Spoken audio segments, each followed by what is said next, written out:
So when people are new into cryptocurrency investing, their absolute main focus always seems to be on Bitcoin, as it is the most well-known cryptocurrency. But behind the scenes, there are many altcoins which are gathering steam and expected to perform extremely well in the upcoming year. So is there such a thing as top altcoins?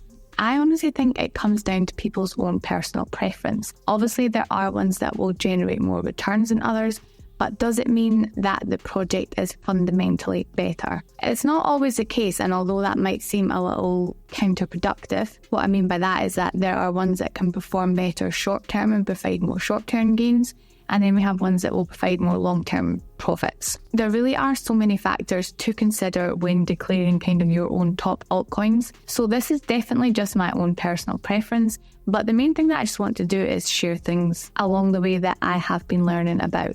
So my first pick from my top altcoins is the Graph. Now, I have spoken about the Graph a few times, and we did add this to our 1k to 10k portfolio, and we actually bought it at a really good time. We're up around 85% on this play already, and I think I only bought it 2 or 3 weeks ago maybe. So it is a project that I really do think this is just the beginning for it, and where it could end up during the peak of the bull run is going to blow people's minds. So the growth in the ecosystem in 2024 has already been phenomenal, with them recently surpassing over 100,000 delegator count, which really does give credit to showing the increase of the usage of the ecosystem. And they're also working extremely hard to bring so many new updates that it literally would not be possible for me to go through them all. So I would really encourage you to take a look at their website blog, which does have the core team posting updates on what has been worked on and achieved each month, and then what their forthcoming goals are for the following month. But we will go over a few of the updates because I do think that they are pretty important. So the first update I want to cover is Sunrise.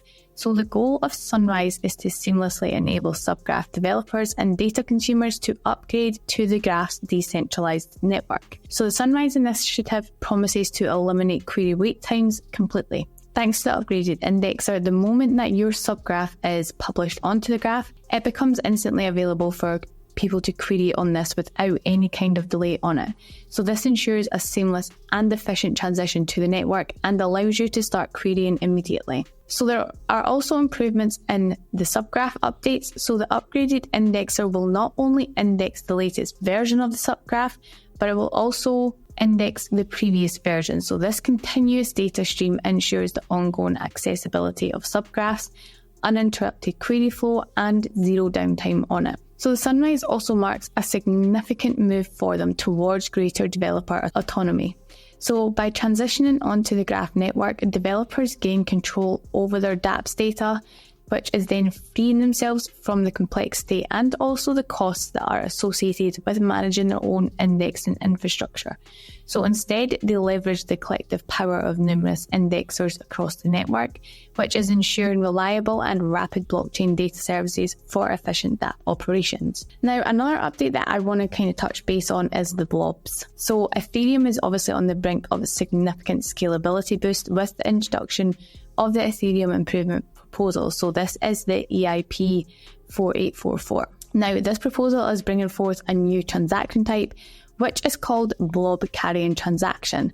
So this is aiming to enhance the efficiency on the Ethereum network. So blobs are pretty much large data packets which are embedded within the Ethereum transactions, and they are set to reduce the costs that are associated with roll-up transactions and improve the overall network scalability.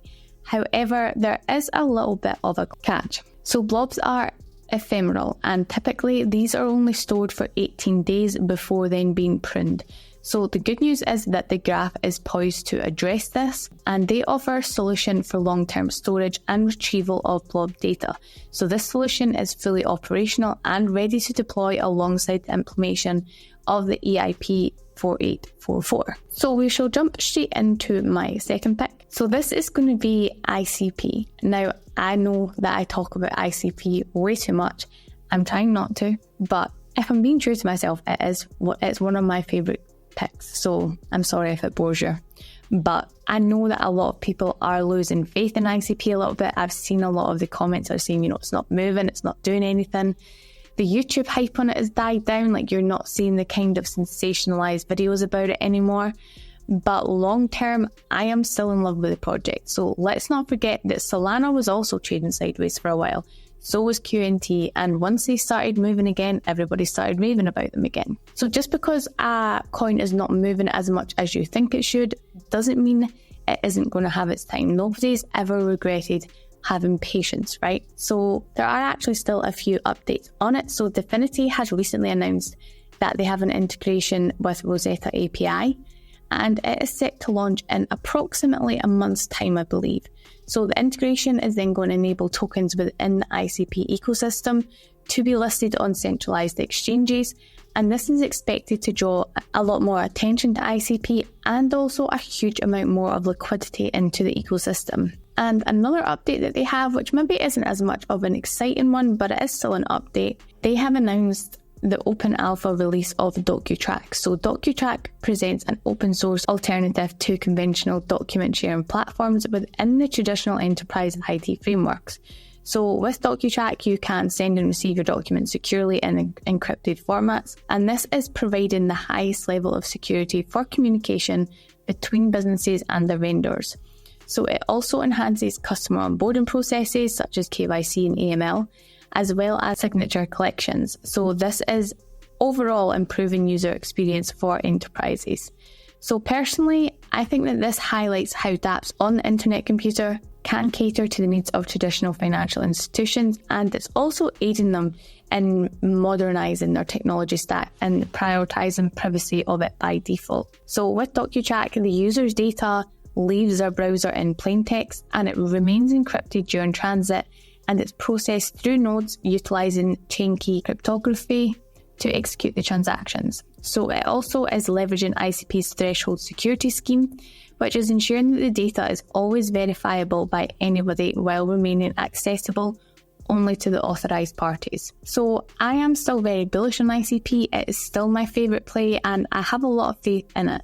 One thing to remember with this particularly is that it is not just a kind of pump and dump hype coin that will turn you from rags to riches overnight, but it is a fairly safe long-term bet to guarantee, but it is still likely to guarantee returns this bull run, but it's not going to be the kind of 100x, 1000x I know a lot of people are already starting to chase. So the last one that I want to mention for today is Hello from Hello Labs. So this is a project that really isn't spoken about a great deal actually. I did mention it a few months ago I think, but it has recently made some big waves. So Hello Labs is representing the future intersection of cryptocurrency and entertainment, and it's offering a Web3 ecosystem which is dedicated to creating and broadcasting exclusive TV shows and games. So their debut series, which is Killer Whales, has just launched on mainstream streaming platforms including Apple TV and Prime TV. So I don't really use Apple TV if I'm honest. I think I used it once to download Grey's Anatomy, but that was it. But I use Prime TV all the time. And this really does mark quite a historic moment as the first ever crypto reality TV show to be launched on mainstream television. And it really does signal a significant milestone for the cryptocurrency industry as a whole. So token holders of Hello have the opportunity to utilise these tokens to acquire credits within the arcade ecosystem. So this is on to kind of the gaming side of Hello Labs. So currently the arcade does only have 2 games, but they are very captivating actually. So these are Doge Dash and Dash of the Dead. So these credits serve as the currency for the gameplay, and it grants access to in-game items, rewards and bonuses. So Hello Labs have also just recently announced an integration with Solana, and this is set to take place following the liquidity pool unlock, and this is going to help bring a huge amount of liquidity into Hello, which can really help actually boost the price of it. So I believe that they do have plans to rebalance the liquidity pool across BNB following on from this integration. So the last update that I will go over today is that they are also due to start releasing a burn-in mechanism in the future. So this is going to help to make the coin more deflationary, which in turn can also help boost the value of the token over time. So with there being so many different altcoins available just now, and this will only increase as we further approach the peak of the market, it can be very, very difficult to decide which ones you want to put your money into. So I think that when choosing your portfolio allocations, all of your emotions really do have to be removed from this. You need to be looking at what coins do actually have potential. So ask yourself, do they have utility? Do they have the market's attention? There can be projects out there that have incredible ideas and incredible roadmaps, but if they're not getting any attention, maybe they're on CoinMarketCap's list at number like 7 million and 2 or something like that, they're not going to get noticed. And the chances are, if they don't get noticed, people aren't going to buy into them. People don't buy into them, they're not really going to do much. They're not going to go to zero, but they're not going to do a great deal, really. And I think that is one thing that can be really quite unfair about cryptocurrency. But realistically, we do want to be following the money on it. So that is my current top 3 altcoins for just now. 2 of them were probably super duper obvious, but hopefully the updates on these can be useful to some people out there. Let me know what your top 3 are in the comments below, and I'll see you next time.